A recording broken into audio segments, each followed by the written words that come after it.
Hi, Katie. It's Catherine's mom back again with some more chapters of The Ghosts of Tupelo Landing. Today we start with chapter 13, which is called Preemptive Strike. The next morning we dropped our bikes and headed for the schoolhouse door. "Desperados!" a voice called. "Wait up!" We turned to see Harm Crenshaw pedaling hard across the grounds. He hopped off his bike, chained it to the bicycle rack, and swaggered over to us. "Hey," he said. "Hey," Dale replied, giving him a gunslinger look. "I checked out your scarecrow," Harm said. "Who cares?" I demanded. "Good work," he told Dale. "The lederhosen are a nice touch." That's leather shorts.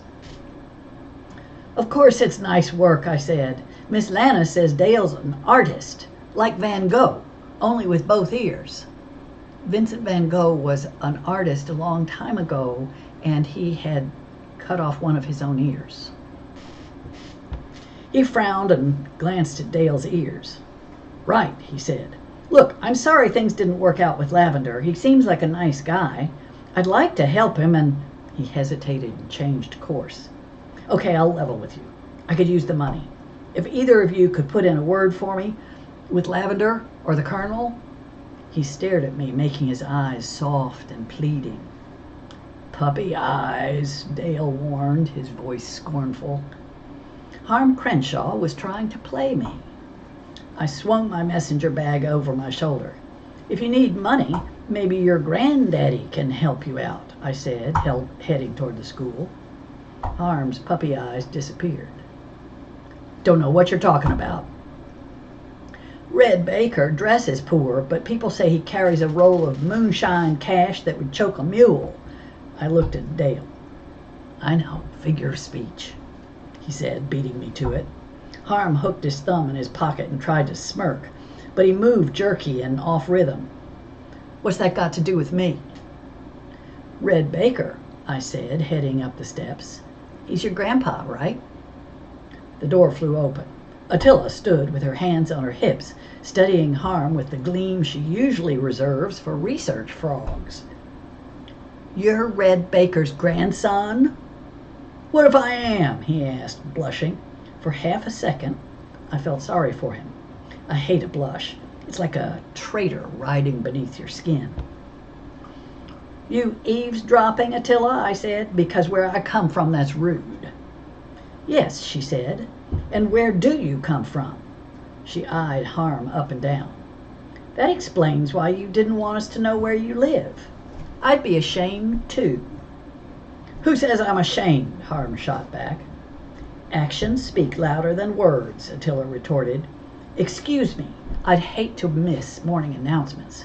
Wouldn't you, Harmond?" The door hissed closed behind her. "What did you do to her?" Dale asked. Harm shrugged. "She dumped me as her history partner, so I called her Queen of the Backwater Brown-Nosers." Dale whistled.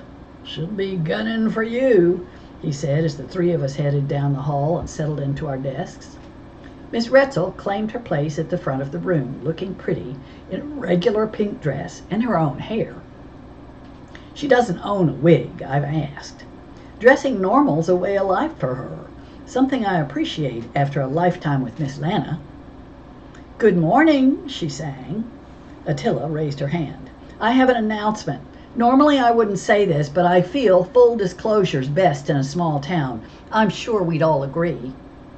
Full disclosure? Has she lost her mind?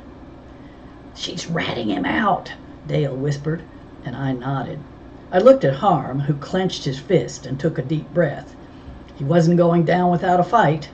"The Colonel says, 'My enemy's enemy is my friend.'" I raised my hand, buying Harm some time.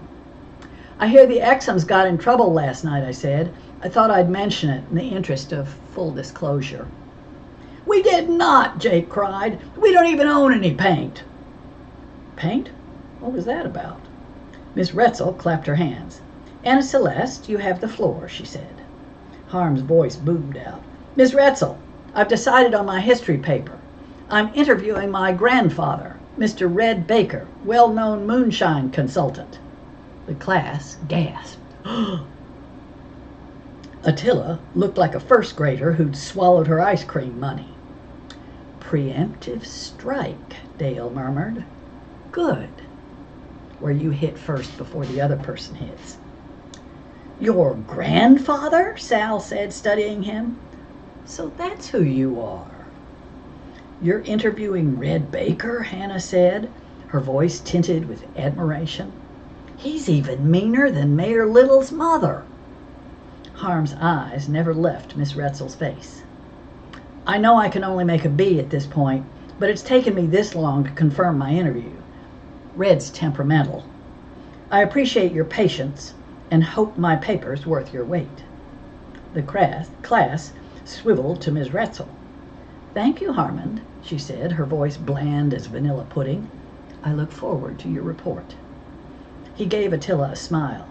Sorry I interrupted you, Anna, he said. What were you saying? Attila slammed her book report onto her desk. Never mind. I grinned. Anna Celeste had met her match. And that's the end of chapter 13.